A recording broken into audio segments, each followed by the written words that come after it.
안녕하세요. 이미 지나간 일을 두 번 생각하는 성격이 아닌데 어쩌다 보니 이렇게 사연을 적게 되네요. 지나간 연인에 대한 소식을 들었거든요. 지금으로부터 2년 전 저는 사랑했던 남자친구와 파혼을 했습니다. 당시 제 나이 31살이었습니다. 파혼을 하게 되었던 이유는 시부모님 되실 분들의 과도한 요구사항 때문이었어요. 몇 년 전 지방에서 사촌 오빠의 결혼식이 있었습니다.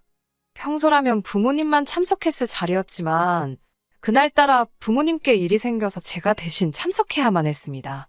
마침 저도 회사 출장차 근처 지역에 있었기 때문에 어려운 일도 아니었고요. 얼굴만 비추고 축의금만 전달하려고 했다가 작은 할머님 눈에 띈 탓에 잘 모르는 친척 어른들께도 안부를 여쭤야만 했어요.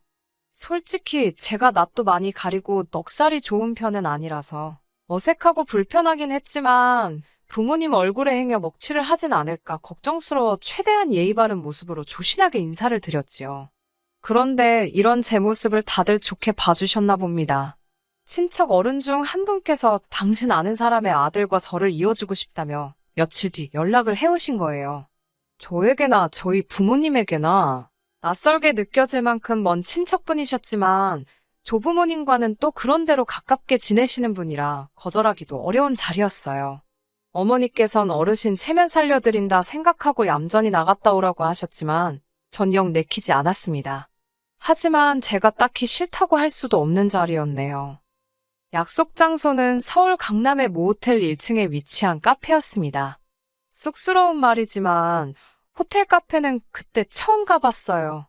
누군가 저쪽에서 저를 보고 반갑다는 듯이 손을 흔들었습니다. 반면에 저도 모르게 살짝 고개를 숙이며 목례를 했네요. 그 남자, 그러니까 친척 어른이 소개해주기로 한 사람이었습니다. 자리에 앉으니 자기는 이미 시켰는데 뭘 마시겠냐면서 메뉴판을 제 앞으로 내밀더라고요. 아메리카노 한 잔에 15,000원이라는 가격을 보고 솔직히 좀 놀라긴 했지만 최대한 티를 내지 않으면서 다른 메뉴도 찬찬히 훑어봤습니다. 솔직히 호텔 카페니까 당연히 비싸겠다는 생각은 했지만 많이 놀라긴 했어요. 당시 제가 다니던 회사 근처 식당들 점심 식사가 보통 5,000원 정도였거든요. 게다가 전 그마저도 아끼려고 도시락을 챙겨 다니기도 했으니 놀랄 수밖에요.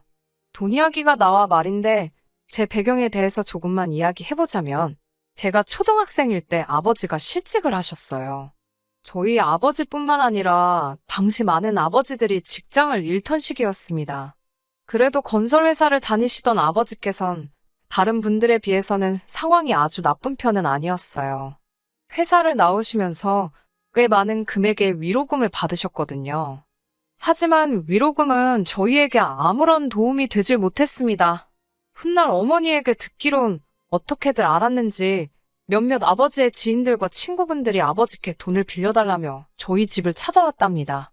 저희 아버지께선 남들에게 유난히 싫은 소리를 못하시고 거절도 못하세요. 게다가 주변 사람들 말을 정말 잘 믿으십니다. 그렇다 보니 가족이 아닌 사람들에게는 너무나 좋은 분이셨지만 정작 가족들을 힘들게 하시는 분이시죠. 그때도 그랬습니다. 사람들이 도와달라고 오니 모른 채를 못하셨던 모양이에요. 당연히 어머니께서는 절대로 안 된다고 하셨지만 그때만 해도 어느 집이건 어머니가 아버지의 고집을 꺾는 일이 지금만큼 쉽지가 않았어요. 결국 아버지의 고집대로 주변 사람들에게 돈을 빌려주셨답니다. 정작 저희 가족은 제대로 써보지도 못하고 말이지요. 어머니는 그 돈을 못 받을 거라 확신하셨고 아버지는 사람들을 뭘로 보냐면서 어머니께 화를 내셨대요. 그 싸움이 몇 번이고 반복되었고 결론은 어머니 말씀이 옳았습니다. 아버지의 돈을 가져간 사람들 모두 다 죽었는지 살았는지 아무도 모릅니다. 지금까지 단 한 명도 연락을 해온 사람이 없거든요. 그 이후로 몇 년 동안 저희 가족은 정말 힘들게 살았습니다. 아버지는 당신이 사람들에게 당했다는 사실을 한동안 인정하지 못하고 허송세월을 보내셨습니다. 그로 인해 어쩔 수 없이 어머니께서 식당 일과 건물 청소로 생계를 꾸리셔야 했고 저는 저대로 힘든 학창시절을 보내게 되었어요. 그나마 제가 대학에 들어갈 무렵 부모님 두 분이 함께 장사를 시작하시면서 상황이 좀 나아졌고 제가 직장 생활을 시작하면서 조금 더 괜찮아졌었다고 보시면 될 것 같습니다. 그렇다고 해도 주변의 평범한 중산층 가정과 비교하면 녹록치 않은 상황이긴 했지만요. 아무튼 저는 그렇게 살고 있던 반면 남자친구는 겨우 커피 두 잔에 3만 원을 아무렇지 않게 써버리는 모습을 보니 나름 충격적이긴 하더라고요. 심지어 커피는 반도 넘게 남았고 카페엔 30분도 채 머물지 않았으니까요. 제가 무슨 생각을 하는지 아는지 모르는지 남자친구는 이제 저녁을 먹으러 가자더군요. 자기가 이미 예약도 다 해놓았다며 얼마 멀지 않은 곳의 일식집으로 저를 데려갔습니다. 언뜻 보니 한 사람당 25만 원도 넘는 식사였어요. 식당 안에는 손님이라곤 남자친구와 저밖에 없었기에 이런저런 대화를 나누기가 좀 편했습니다. 저는 불현듯 남자친구가 아까 호텔 카페에서 저를 어떻게 알아봤는지 궁금해졌습니다. 저는 남자친구의 사진을 보지 못했거든요. 그러자 남자친구가 사실 자기는 제 사진을 이미 봤었다고 하더군요. 결혼식 때 찍은 단체 사진에서 저를 보고 자기가 다리를 놔달라고 했답니다. 그제서야 왜 저를 잘 알지도 못하는 먼 친척 어른께서 다리를 놔주신 건지 조금은 납득이 가더라고요. 그러면서 남자친구가 자기 집안 이야기를 꺼냈습니다. 남자친구 아버님께서는 부동산 임대업을 꽤 크게 하고 계시고 자기도 곧 그 일을 물려받을 거라면서 지금은 그 부동산들을 관리하는 일을 하고 있다고요. 그러면서 어느 지역에 어떤 부동산이 있는지 이야기를 하는데 솔직히 귀에 들어오지 않았습니다. 여러 가지 감정이 교차했거든요. 좀 전까지는 나름 호감도 느껴졌고 어쩌면 잘 될지도 모르겠다는 생각도 들었었는데 갑자기 왠지 모를 주눅이 들었어요. 어쩌면 제가 스스로에게 자격지심이 있었는지도 모르겠습니다. 당시 제가 좋은 직장을 다니고 있긴 했지만 남자친구의 조건에 비하면 한없이 초라하게만 느껴졌거든요. 남자친구에 대해서 알게 될수록 얼마나 부담스럽던지 식사를 제대로 즐길 수도 없었고 대화에 제대로 집중도 되지 않았습니다. 남자친구는 뭐가 그리 좋은지 저를 보고 생글생글 웃는데 저는 마음이 너무 불편했어요. 남자친구가 집에 데려다 주겠다는 걸 극구사양하고 지하철 타고 집에 왔습니다. 집에 도착하니 부모님께서 어땠냐고 궁금해하시며 물어보셨지만 대답할 힘도 없었어요. 그동안 연애를 안 해본 것도 아닌데 온갖 진이 다 빠진 기분이었습니다. 들으시는 분들께선 겨우 비싼 커피 한 잔에 밥 한 끼 얻어먹었다고 뭘 그렇게 오버하냐 하실 수도 있지만 솔직히 잘생기고 조건도 좋은 남자가 저한테 적극적으로 다가오기까지 하니 왠지 정말 공주가 된 기분이었거든요. 무도회에 간 신데렐라가 집에 돌아왔을 때 이런 기분이었을까요? 하지만 결혼은 현실이라는 말을 귀에 못이 박히게 들었기에 못 먹을 감찔러도 보지 말아야지 생각했습니다. 침대에 대자로 누워 뻗어 있는데 남자친구에게서 전화가 걸려왔습니다. 남자친구는 저에게 잘 도착했냐며 다음에 또 만나고 싶다고 하더군요. 전에 TV에서도 소개됐던 비싼 레스토랑을 말하면서 같이 가자길래 이번엔 제가 장소를 정하겠다 했습니다. 그리고는 제가 다니는 회사에서 얼마 떨어지지 않은 곳에 위치한 프랜차이즈 아이스크림 가게로 오라고 했어요. 남자친구의 애프터 신청 자체는 너무 반가웠지만 확실히 제 의사를 전달하려면 제가 편한 장소로 가야겠더라고요. 그렇게 이틀 뒤 남자친구를 만났습니다. 남자친구는 보고 싶었다며 지난번보다 훨씬 적극적으로 저에게 다가왔습니다.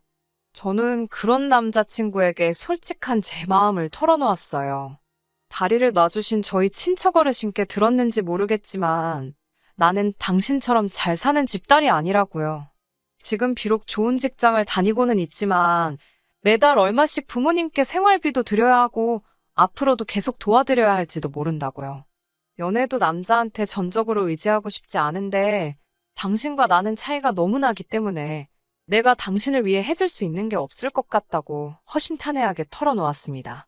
마지막으로 나는 분수에 넘치는 것을 욕심내는 사람이 아니니까 당신은 당신한테 어울리는 여자를 만나라고요. 제 진심이 통한 걸까요? 제 이야기를 듣던 남자친구는 그런 저를 한참 물끄러미 쳐다보더니 정말 자기가 사람을 제대로 본 것 같답니다. 지난번에도 좋은 사람이라는 걸 느꼈지만 오늘 이야기를 듣고 나니 정말 심성이 고운 사람인 것 같다면서 자기가 찾던 이상형이 맞는 것 같다고 정말 진지하게 만나보고 싶다고 하더군요. 어쩐지 남자친구도 이번에는 지난번과 달리 태도가 한층 심각해진 것 같았습니다. 저는 남자친구에게 그럼 생각해 볼 시간을 달라고 했어요. 남자친구는 너무 오래 기다리게 하지는 말라면서 저를 집에 데려다 주었습니다. 며칠간 고민 끝에 헤어질 때 헤어지더라도 한번 사귀어보는 쪽으로 결심했습니다. 남녀 사이라는 게 어떻게 될지는 사귀어보지 않으면 모르는 일이니까요. 적어도 저는 제 속내를 숨김없이 보여주었으니 속된 말로 꿀릴 것 없다는 심정이었습니다. 솔직히 부모님의 가난은 제가 어떻게 할 수 없는 일이기도 했고요. 그렇게 저희는 연인 사이가 되었습니다. 그리고 사귄 지 고작 몇 달 지나자마자 남자친구는 저를 자기 부모님에게 소개하고 싶어 안달이었어요. 하루빨리 눈도장 찍고 결혼 승낙을 받고 싶다고 했습니다. 하지만 저는 솔직히 걱정도 되고 두려운 마음도 있었기에 조심스러웠어요. 남자친구와 시작할 때는 젊은 남녀로서 솔직하게 터놓을 수 있었지만 어른들을 대하는 건 또 다른 문제였으니까요. 행여나 당신들의 잘난 아들한테 빌붙는 그런 여자로 저를 보시진 않을지 별의별 걱정이 다 되더라고요. 아마 제가 남자친구를 그만큼 많이 좋아했기 때문이었을 거예요. 결국 사귄 지 6개월 만에 남자친구의 부모님을 만나게 되었습니다. 처음으로 남자친구 집에 갔던 날이기도 하고요. 아무것도 사오지 말라는 말씀이 있기는 했지만 그래도 빈손으로 가기는 뭐해서 식사 후에 먹을 만한 디저트로 백화점에서 파는 케이크를 사갔습니다. 남자친구의 집은 연예인들이 살 것 같은 고급스러운 아파트였어요. 남자친구의 아버님은 풍채가 좋으시고 호탕하신 분이셨어요. 어머님께서는 약간은 차가워 보이는 눈매와 화려해 보이는 외모를 가지고 계셨습니다. 특히 어머님은 나긋나긋한 말투를 가지고 계셨지만 말수가 적으셨기 때문에 덩달아 저까지 더 조심스러워지더라고요. 사귀는 사람의 부모님을 만나는 건 살면서 처음이라 몹시 긴장되고 초조했습니다. 마치 가시방석에 앉아있는 기분이었어요. 게다가 느낌상 보아하니 두 분은 절 그다지 궁금해하지 않으셨는데 남자친구 혼자서 어지간히 저를 보여주고 싶어 했던 것 같더라고요. 그것도 모르고 온 제 자신이 한심하게 느껴지던 찰나에 어머님께서 저에 대해 이것저것 물어봐 주셔서 어찌나 감사했는지 모릅니다. 어머님은 제가 어디 학교를 나왔는지, 어디 직장을 다니는지와 같은 기본적인 것들을 궁금해하셨어요. 제 생각이지만 어머님도 대화를 어떻게 이어나가야 할지 잘 모르셔서 저에 대해 아시면서도 물어보시는 것 같았습니다. 오히려 그런 게 인간적으로 보여 마음이 한결 편해지긴 하더라고요. 어머님께서는 당신 아들과 잘 만나줘서 고맙다며 부모님은 뭐 하시는 분들이냐고 물어보셨습니다. 제가 대답을 하려는데 남자친구가 저를 가로막으며 작은 사업을 하신다고 대답하더라고요. 제가 의아한 눈빛으로 남자친구를 쳐다보자 남자친구가 눈빛으로 마치 자기가 알아서 하겠다는 듯한 사인을 보내더니 사업하신다며 말을 돌리려고 들더라고요. 그냥 넘어갈 수도 있었겠지만 저는 그러고 싶지 않았습니다. 작은 거짓말이 눈덩이처럼 불어나면 얼마나 수습하기가 어려운지 주변에서 너무나 많이 봤기 때문이에요. 저는 어머님께 사업이 아니라 장사를 하신다고 솔직히 말씀드렸습니다. 남자친구가 제가 좋은 점수를 받았으면 싶어서 예쁘게 포장을 해주려고 그랬나 보다고요. 두 분이서 장사하신 지 이제 몇 년 안 되셨다고 설명했습니다. 그러자 어머님의 반응이 약간 떨떠름했습니다. 어머님께서는 어떤 장사인지 꼬치꼬치 물어보셨어요. 과일 장사라고 말씀드리니 어디서 하시는지, 한 달에 매상은 얼마나 되는지와 같은 구체적인 것들을 물어보셨습니다. 그렇게까지 구체적으로 물어보실 줄은 몰랐기에 솔직히 많이 당황스러웠던 것이 사실입니다. 그리고 솔직히 물론 남자친구 부모님께서 돈이 많으신 건 알고 있었지만 단 한 번도 그 돈이 어떻게 얼마나 많은 건지 제가 알아야겠다는 생각도 알고 싶다는 생각도 해본 적이 없었기에 어머님의 질문 공세가 불편했던 것도 사실이에요. 하지만 어찌됐건 제가 사랑하는 남자친구의 어머님이셨으니 잘 보이고 싶었기에 최대한 아는 선에서 성의껏 대답해 드렸습니다. 그 이후로도 몇 차례 남자친구 부모님과 만나 식사도 하고 커피도 마시고 왕래를 하며 지냈습니다. 이따금씩 어머님이 갑자기 호출을 하시는 일도 있었지만 저를 며느리감으로 인정하셨기 때문에 그러시는 거라고 생각했습니다. 물론 항상 기분이 유쾌하기만 했던 것은 아닙니다. 한 번은 어머님께서 친구분들과 시외로 바람을 쐬러 가고 싶다며 같이 가줄 수 있냐고 물어보셨습니다. 며느리가 운전하는 차 한번 타보고 싶으시다면서요. 저는 회사에 휴가까지 내고 어머님과 친구분들을 모시고 갔어요. 그때는 정말 며느리로서 인정받은 느낌이었습니다. 하지만 막상 도착하니 어머님께서는 당신들끼리 할 이야기가 있다며 저는 다른 테이블에서 식사를 하라고 하셨습니다. 그 자리에서는 기분 나쁘다는 생각조차 못했는데 집에 돌아와 곰곰이 생각해보니 어머님을 포함한 5분 중 그 누구도 저에게 거의 말을 걸지 않았다는 걸 깨달았습니다. 그리고 다른 분들께 저를 제대로 소개하지 않으셨다는 것도 깨달았어요. 하지만 그럼에도 불구하고 애써 스스로 어머님께 사정이 있으셨을 거라고 생각했습니다. 돌이켜보면 번번이 그런 식이었어요. 그래놓고 어머님은 항상 우리 며느리감은 순해서 좋다, 착해서 좋다는 말을 입에 달고 사셨습니다. 그런 가짜 칭찬에 속아 넘어간 저는 바보처럼 남자친구 부모님과 잘 지내고 있다고 믿었고요. 그러다 어머님으로부터 말도 안 되는 제안을 받게 되면서 정신을 차리게 되었네요. 정말이지 어찌 보면 어머님이 저를 살려주신 게 맞네요. 사귄 지 1년이 되던 날 저는 남자친구에게 정식으로 프로포즈를 받았습니다. 여자라면 한 번쯤 꿈꿔봤을 법한 그런 로맨틱한 프로포즈였어요. 언젠가 이런 날이 올 줄 알았기 때문에 당연히 기쁜 마음으로 프로포즈를 받아들였습니다. 저희 부모님도 정말 기뻐하셨어요. 당신들이 주지 못한 편안하고 안락한 삶을 남자친구가 가져다 줄 거라 생각하셨던 모양이에요. 남자친구에게 몇 번이고 고맙고 잘 부탁한다 하셨습니다. 이제 제 인생에는 정말 꽃길만 있을 줄 알았어요. 상견례를 앞두고 하루는 어머님께서 퇴근길에 집에 좀 들리라고 하시더군요. 평소에도 가끔 있던 일이라서 크게 신경 쓰지는 않았어요. 집에 도착하니 아버님도 계셨고 남자친구도 있었습니다. 어머님께서는 저에게 기분 나빠하지 말고 들으라며 어떤 서류 한 장을 꺼내 보이셨습니다.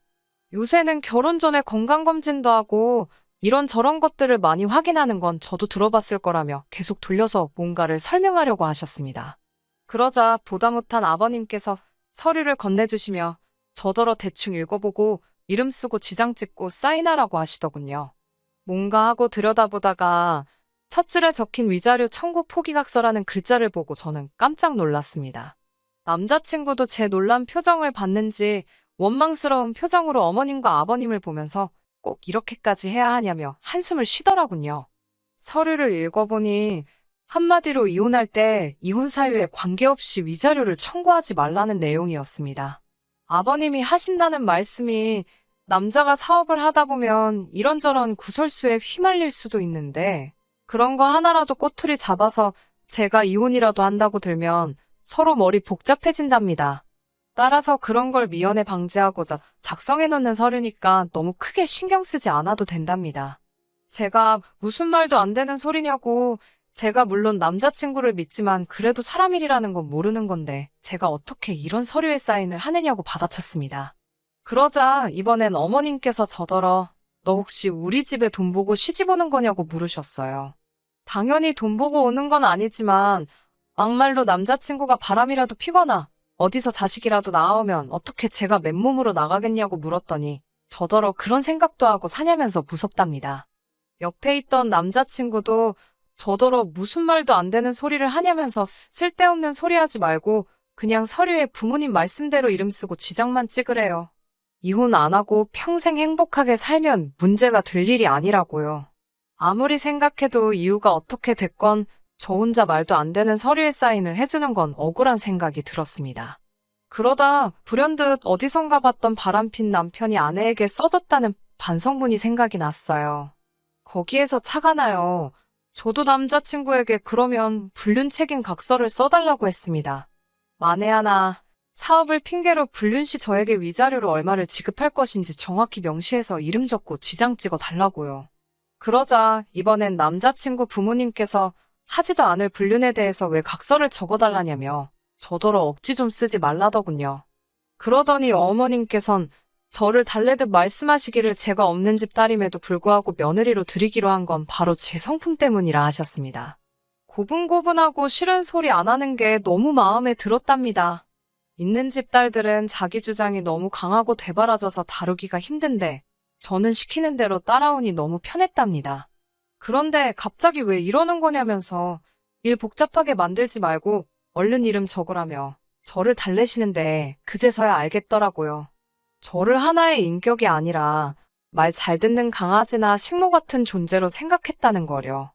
옆에 있던 남자친구도 저를 향해 한다는 소리가 평소엔 착한 사람인데 오늘 왜 이러는지 모르겠다면서 빨리 부모님이 시키는 대로 하라는데 정말 미칠 것만 같았습니다.